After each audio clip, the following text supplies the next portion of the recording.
The year was 3124, and humanity had reached farther than ever imagined. Colonies stretched across dozens of star systems, tethered together by quantum relays and hyperspace lanes. Earth itself had become more myth than home, a cradle left behind as humanity spread its wings among the stars. Yet despite their technological marvels and vast dominion over space, one question lingered unanswered. Where is everyone else? For centuries, humanity had cast its gaze outward, hoping to find evidence of intelligent life beyond its own species. Countless projects were launched, radio telescopes scanning the cosmos, deep space probes carrying messages etched in gold, even attempts at creating artificial wormholes to peer into distant galaxies, but the universe remained stubbornly silent. Dr. Elira Voss stood alone on the observation deck of the Sol Nexus Observatory, staring out at the swirling storms of Jupiter below. Her reflection shimmered faintly in the reinforced glass, her dark eyes mirroring the endless expanse of space. She often came here to think, away from the sterile labs and humming machinery that defined her work. It wasn't just the view that drew her, it was the quiet. Out here, suspended between worlds, she could almost believe she was listening for something. Or someone. Elira was an astrophysicist, but her real passion lay in xenolinguistics, the study of alien languages. Though no aliens had ever been found, she spent decades preparing for the day humanity would finally make contact. Some called it foolish optimism, others dismissed it outright. But Elira refused to give up hope.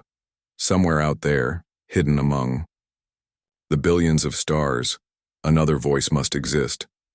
Her thoughts were interrupted by the soft chime of her comm unit. Turning, she tapped the device embedded in her wristband. "Voss here," she said, her tone brisk and professional.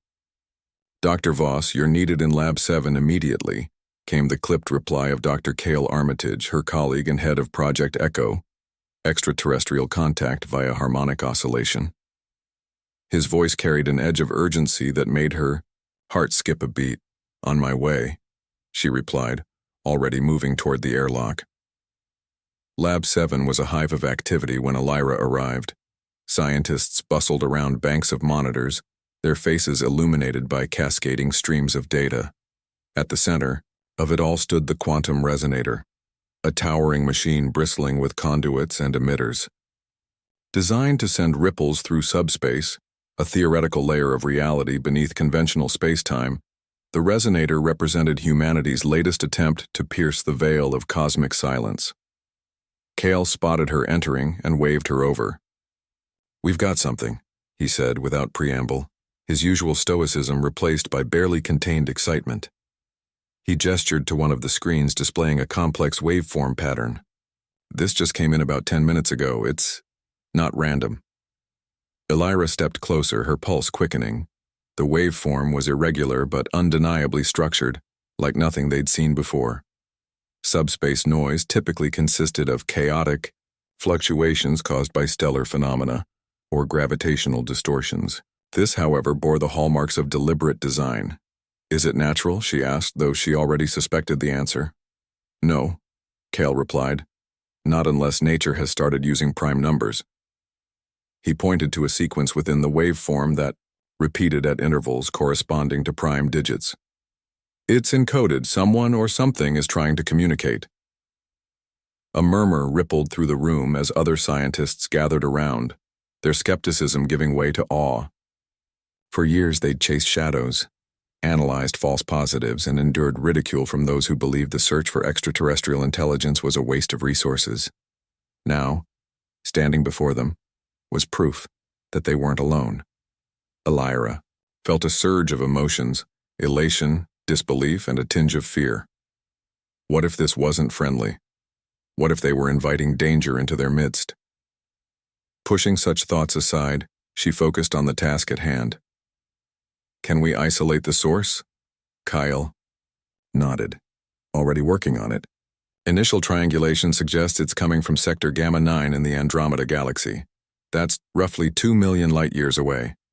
The enormity of the distance hit her like a physical blow. Even with humanity's fastest ships reaching, Andromeda would take centuries. Still, the fact that the signal had traversed such a vast gulf gave her hope. Whoever sent it had technology far beyond anything humans possessed. Over the next several hours, the team worked tirelessly to decipher the message. The waveform contained fragments of what appeared to be coordinates, interspersed with bursts of static. As pieces fell into place, a chilling phrase emerged: "Do not come alone." The word sent a shiver down Alira's spine. Was it a warning, a plea, or perhaps a test? Whatever the case, it confirmed one thing: whoever or whatever had sent the signal knew they were being heard. News of the discovery spread rapidly, reaching the highest levels of the United Earth Federation, UEF, the governing body overseeing humanity's interstellar empire. Within days, debates erupted across diplomatic chambers and military councils. Some saw the signal as an unprecedented opportunity, a chance to prove humanity wasn't alone, and to forge alliances with advanced civilizations. Others viewed it with suspicion, fearing it might be a trap designed to lure them into hostile territory. Alira found herself thrust into the spotlight, summoned to present her findings before the UEF Council. Standing in the grand chamber aboard the orbital capital station New Geneva, she faced rows of stern-faced officials representing Earth's colonies and corporate interests. Behind her, holographic projections displayed the waveform and decoded fragments of the message. "Honorable members," she began, her voice steady despite the weight of the moment. "We stand on the precipice of history. For centuries, we have asked whether we are alone in the universe. Today, we have received an answer. Not in words we understand, but in a call that transcends language. This signal is not merely a beacon, it is a cry for help." Murmurs filled the chamber as councilors exchanged glances. One of them, Senator Mara Havelock, leaned forward. "Dr. Voss, you claim this signal comes from intelligent beings, yet you admit we cannot confirm their intentions. How do we know this isn't some form of deception?" Alira met her gaze squarely. "We don't. But consider this. Whoever sent this message has the capability to reach us across unimaginable distances. If their intent were hostile, why announce themselves so openly? Why include a warning instead of simply attacking?" Her argument seemed to sway some of the skeptics, but opposition remained strong. Admiral Victor Renshaw, commander of the UEF Defense Fleet, voiced his concerns. "Even if this isn't a trap, sending a mission to Andromeda is fraught with risks. We'd be exposing ourselves to unknown threats, potentially jeopardizing our entire civilization." Before the debate could devolve further, Council Chairperson Elias Grant intervened. "Enough," he said, raising a hand for silence. "Whatever our fears or doubts, we cannot ignore this opportunity. Humanity has always thrived on exploration, on daring to venture where others dare not. I propose we authorize a reconnaissance mission to investigate the origin of the signal." The vote was close, but ultimately, the motion passed. A diplomatic vessel would be dispatched to the coordinates provided in the message, tasked with gathering information and determining whether contact could be established. Alira volunteered to join the mission, arguing that her expertise would be invaluable in interpreting any further communications. As preparations for the mission began, Alira reflected on the enormity of what they were undertaking. For the first time in recorded history, humanity was stepping beyond its borders, not in conquest or colonization, but in response to a call from the unknown. Whether it led to friendship or peril, one thing was certain. The galaxy had turned its back on countless questions, but humanity had chosen to answer. And so, under the watchful gaze of the stars, the Odyssey was readied for launch, a ship carrying the hopes and fears of an entire species bound for a rendezvous with destiny. The launch of the Odyssey marked a new chapter in human history, a bold step into the unknown, driven by curiosity and the faint hope of connection. The ship was a marvel of engineering, designed not just for exploration, but for diplomacy. Sleek and streamlined, it boasted cutting-edge propulsion systems capable of traversing vast distances through hyperspace, as well as state-of-the-art laboratories and communication arrays. Its crew represented the best humanity had to offer, Scientists, linguists, engineers, biologists, soldiers, and diplomats, all united under the command of Captain Rin Calder. Rin Calder was a legend in her own right, a veteran astronaut with decades of experience navigating the unpredictable hazards of deep space. She had earned a reputation for making tough decisions quickly and effectively. Her unorthodox methods often clashed with military protocols, but no one could deny her success rate. Standing at the helm of the Odyssey, she exuded quiet confidence, though the weight of responsibility pressed heavily on her shoulders. This mission wasn't just about discovery, it was about survival. Departure from Sol Nexus's. The Odyssey departed the Sol Nexus Observatory. Its engines roared to life, casting a brilliant glow across the surrounding void. Hilara Voss stood on the observation deck once more, watching Earth fade into the distance. She felt a mixture of exhilaration and trepidation. For years, she'd dreamed of this moment, of stepping beyond the confines of humanity's known territories to seek answers among the stars. Yet now that it was happening, the enormity of the task loomed large. The journey ahead would span millions of light years, requiring multiple jumps through hyperspace.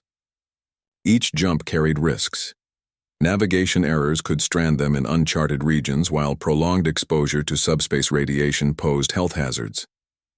But these were calculated dangers, and the crew had trained extensively to mitigate them. The days following departure, life aboard the Odyssey settled into a rhythm.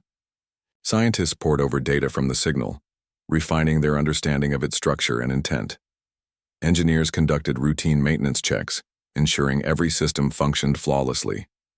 Meanwhile, Captain Calder held daily briefings to address concerns and maintain morale.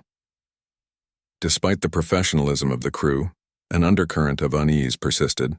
Some reported strange dreams during hypersleep cycles, visions of shadowy figures beckoning them toward darkness. Others claimed to hear whispers in empty corridors, voices speaking in languages they couldn't understand. At first, these accounts were dismissed as stress-induced hallucinations, but when Lieutenant Marcus Kane, the ship's chief engineer, confided in Hilara about his experiences, she began to take notice. "I swear I'm not losing my mind," Marcus said one evening, his voice low and urgent. They sat in the mess hall, the hum of the ship's systems providing a soothing backdrop. "It started after our first jump. I wake up feeling like something's watching me. And then there are the whispers. They're always telling me to turn back." Hilara frowned, her analytical mind racing. "Turn back? Did you catch any specific words?" Marcus shook his head. "No, it's more like impressions, fear, desperation. Like whatever's out there doesn't want us to go forward." Though disturbed by his account, Hilara decided to keep it to herself for now. Reporting such incidents might fuel paranoia among the crew, and without concrete evidence, it would be difficult to convince anyone else to take them seriously. Instead, she resolved to monitor the situation closely, documenting any further anomalies. Approaching the coordinates, weeks passed, and the Odyssey drew closer to the coordinates embedded in the mysterious signal. As they exited their final hyperspace jump, the crew gathered on the bridge, anticipation crackling in the air. What awaited them remained a mystery, but everyone knew this was the moment they'd been preparing for. The view screen flickered to life, revealing a desolate vista. Floating in the void was a massive derelict structure, an ancient megastructure resembling a shattered ring world. Its surface was pockmarked with craters and scorched black by some catastrophic event. Jagged spires jutted outward like broken teeth, casting eerie shadows against the dim light of a distant star. "By the stars," Captain Calder murmured, her eyes wide with awe. What happened here? Scans revealed that the structure had once housed an advanced civilization, now long extinct. Power conduits lay dormant, their energy sources depleted. Environmental controls had failed, leaving much of the interior frozen or irradiated. Yet amidst the devastation, signs of life, or rather death, remained. Skeletal remains littered the corridors, their forms alien yet hauntingly familiar. Murals adorned the walls, depicting scenes of prosperity followed by ruin. Elira led a team onto the structure, clad in protective suits to shield against residual radiation. Every step felt surreal, as if they were walking through a graveyard, frozen in time. The murals told a grim story. A thriving society brought low by an unseen enemy. Figures cloaked in shadow loomed over terrified crowds, weapons blazing in chaotic battles. In one particularly chilling image, the enemy appeared, as a swirling vortex of darkness consuming everything in its path. "What is this thing?" whispered Dr. Nara Kim, the team's xenobiologist, as she examined a mural. "It's like nothing we've ever encountered." Elira studied the artwork intently, piecing together fragments of meaning. "Whatever it is, it's not just a species, it's a force. Look at how it's depicted here." She pointed to a section where the vortex engulfed a planet, reducing it to ash. "This isn't war, it's annihilation." Further exploration uncovered archives containing fragmented records. Using portable translators, Elira deciphered references to an entity called the Devourer. According to the texts, the Devourer moved across galaxies in cycles, targeting civilizations at their peak before erasing them entirely. The creators of the megastructure had fought valiantly, but ultimately succumbed to its relentless advance. But the most disturbing revelation came when Elira cross-referenced the coordinates provided in the original signal with those etched into the archives.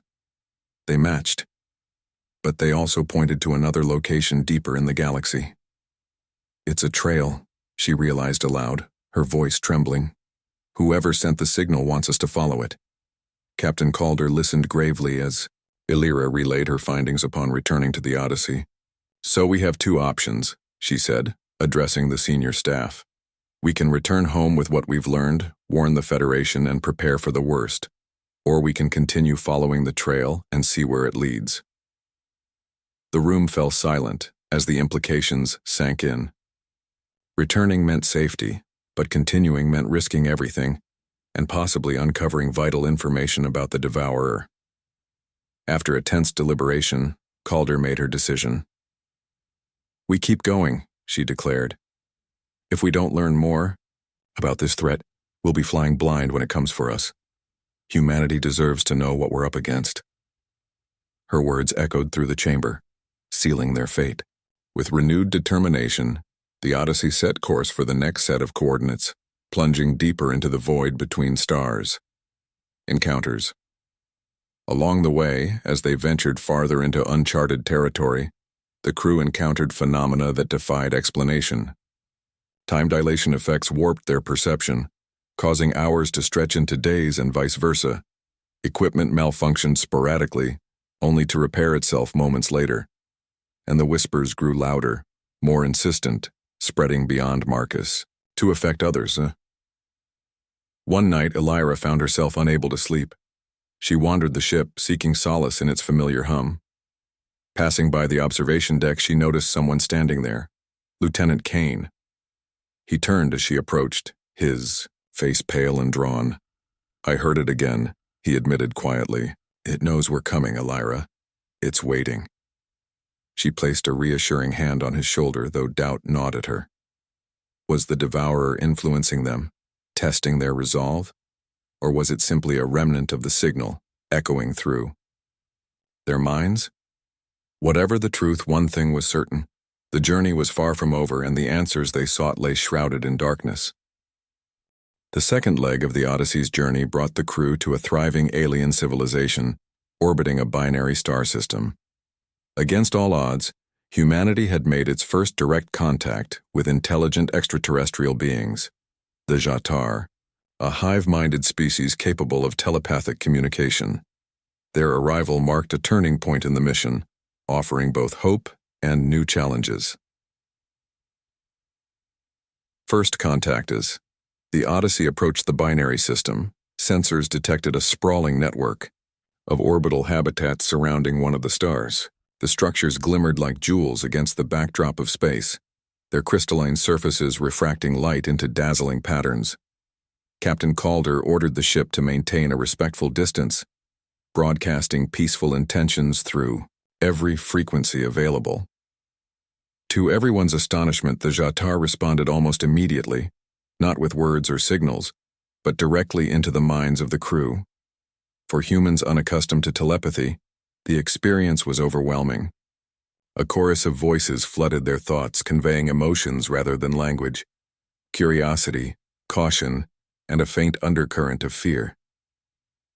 Elira Voss, ever the linguist, quickly adapted to the challenge.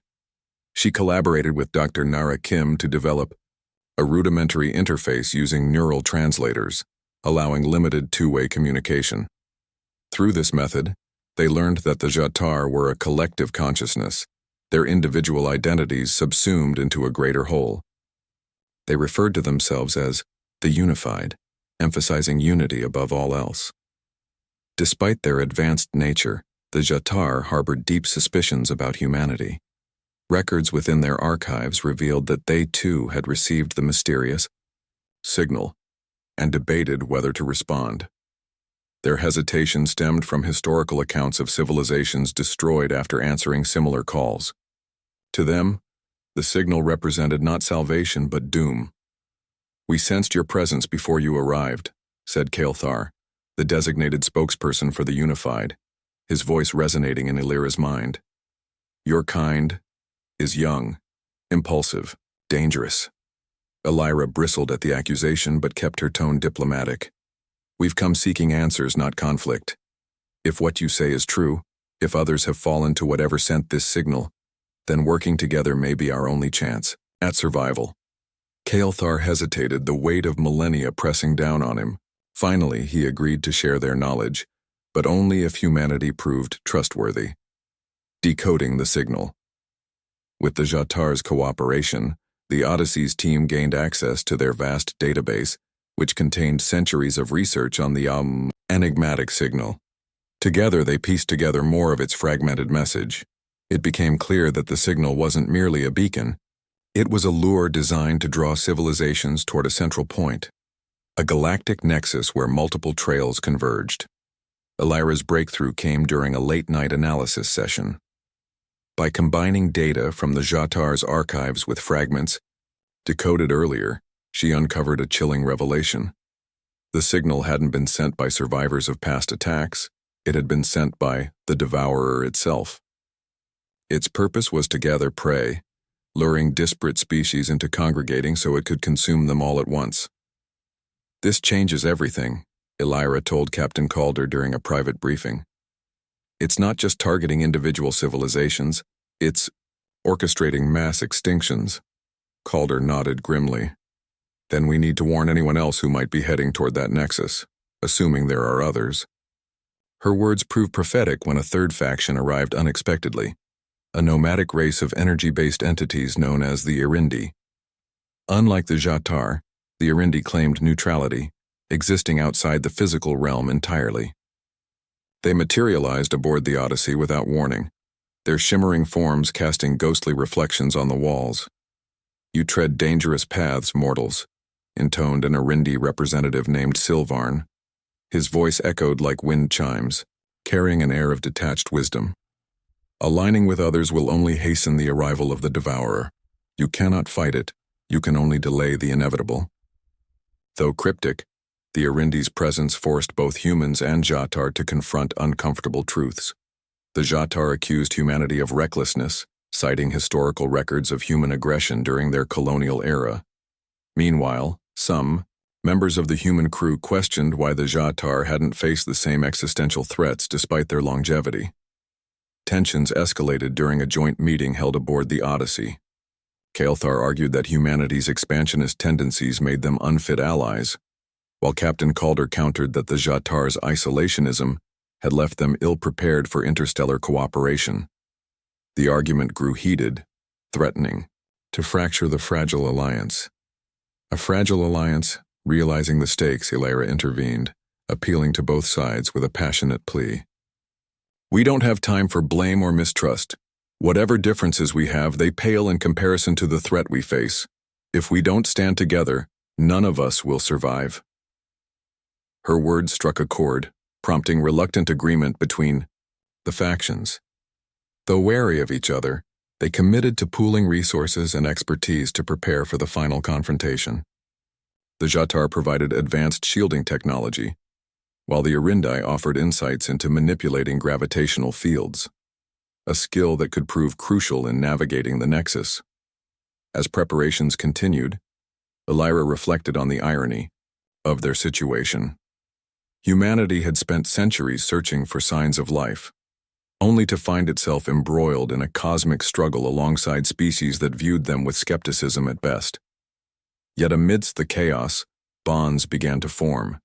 Shared meals, cultural exchanges, and mutual respect slowly bridged the gap between humans and Jatar. Even the enigmatic Arindi showed hints of camaraderie, though their motivations remained inscrutable.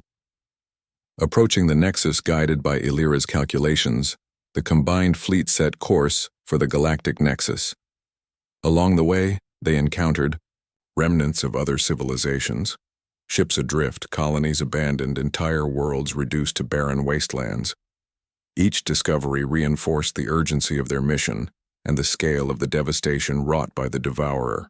When they finally reached the Nexus, they found themselves facing an awe-inspiring yet terrifying sight. A collapsing neutron star surrounded by swirling debris fields and gravitational anomalies. At its center loomed the Devourer, a sentient black hole-like entity radiating waves of pure entropy. Ships from countless species lay trapped in its accretion disk, their crews long since consumed.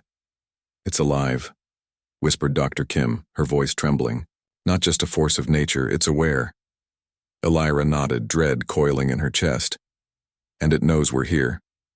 The plan facing such an incomprehensible foe required ingenuity and sacrifice.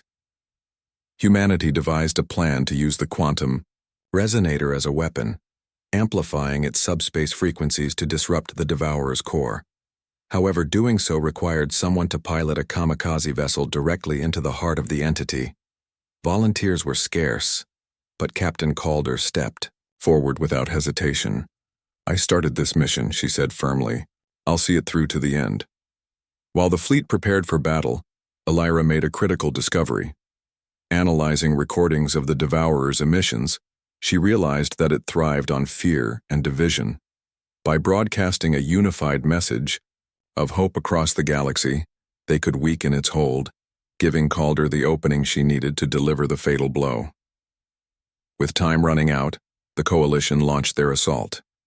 The Jatar created diversions, drawing the Devourer's attention away from the main strike force. The Arindi manipulated gravitational fields to destabilize its structure, while the Odyssey led the charge, firing everything it had at the monstrous entity. Amidst the chaos, Elira activated the subspace broadcast, sending a message of unity and defiance into the void. Across the galaxy, civilizations tuned in, their collective strength bolstering the signal.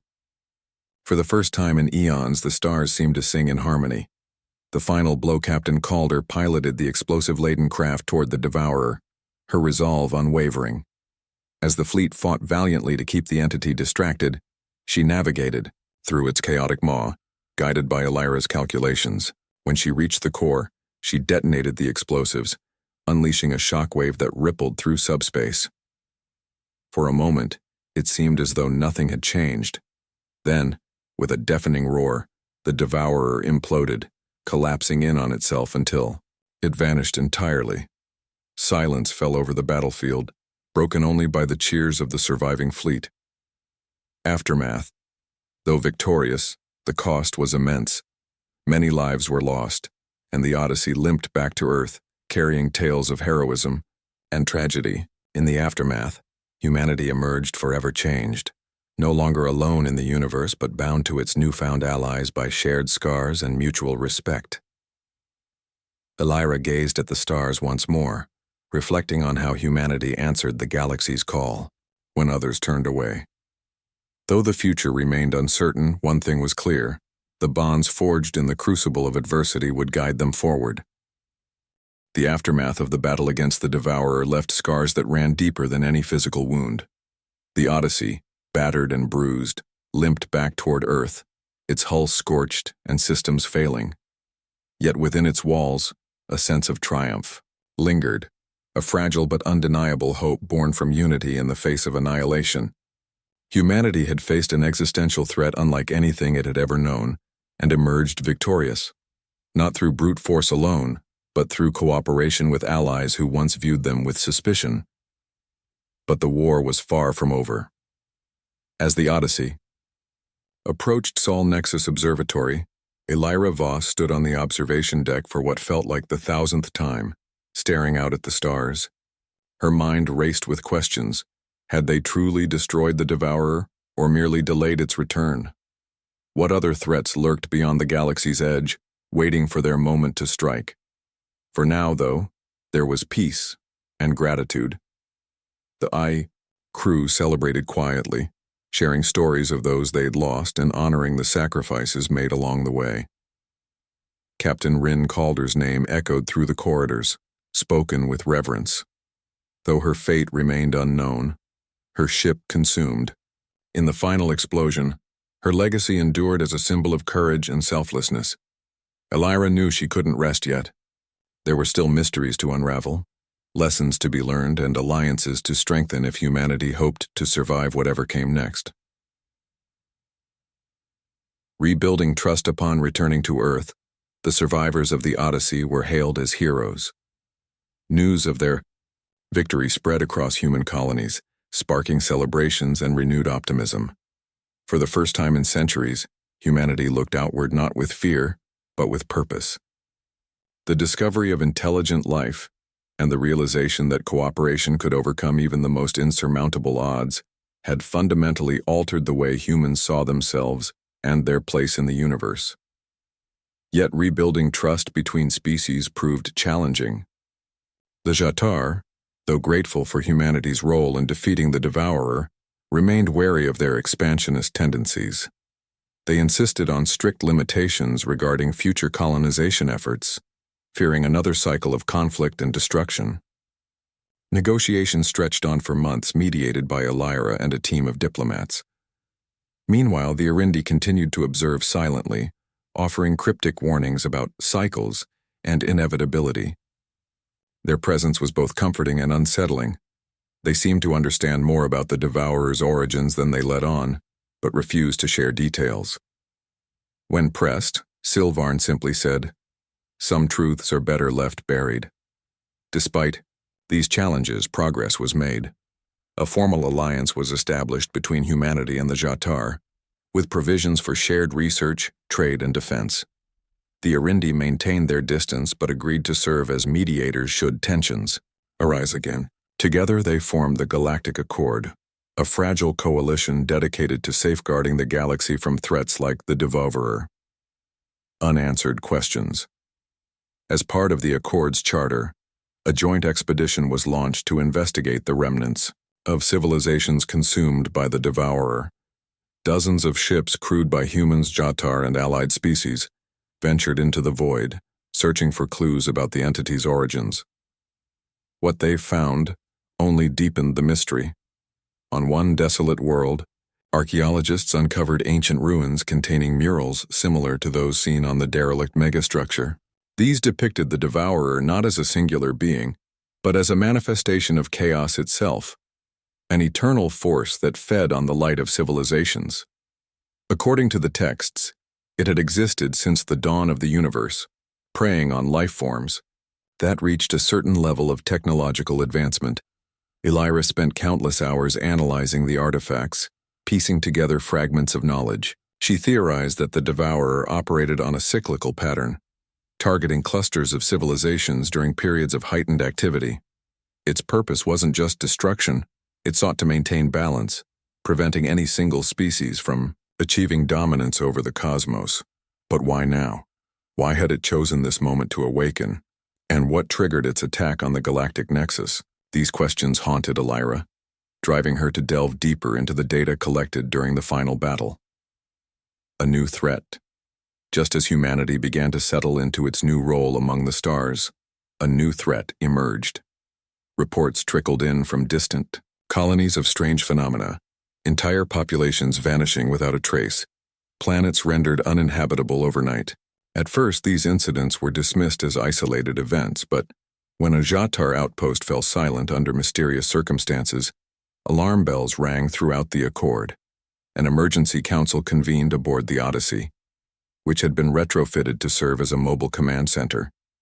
Representatives from every member species gathered to discuss the growing crisis. Evidence suggested that the Devourer might not have been entirely destroyed, that fragments of its consciousness had survived, spreading across the galaxy like a disease. If we don't act quickly, we risk losing everything we've fought for, Elira warned, presenting her findings. It's adapting, learning. If we wait too long, it will become unstoppable. Captain Calder's sacrifice loomed, large in everyone's minds. Would they need another hero willing to lay down their life to save the galaxy? Or was there another way? The final gambit.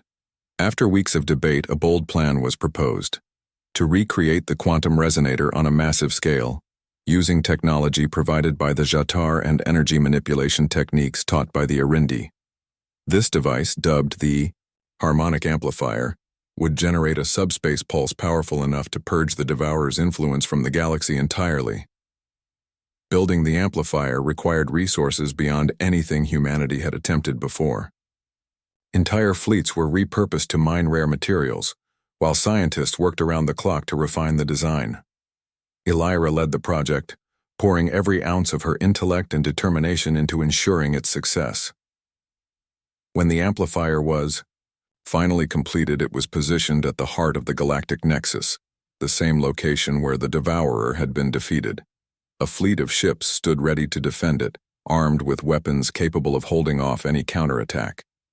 As the countdown began, Elira addressed the assembled forces via holographic broadcast. "We've faced the darkness before, and we've prevailed," she said, her voice steady despite the gravity of the moment. "Today, we stand united, not just as individuals but as a galaxy. Together we will banish the shadow forever." With a deafening roar, the amplifier activated, sending waves of harmonic energy rippling through subspace. Across the galaxy, colonies reported seeing strange auroras in the sky, accompanied by a sense of calm they hadn't felt in years.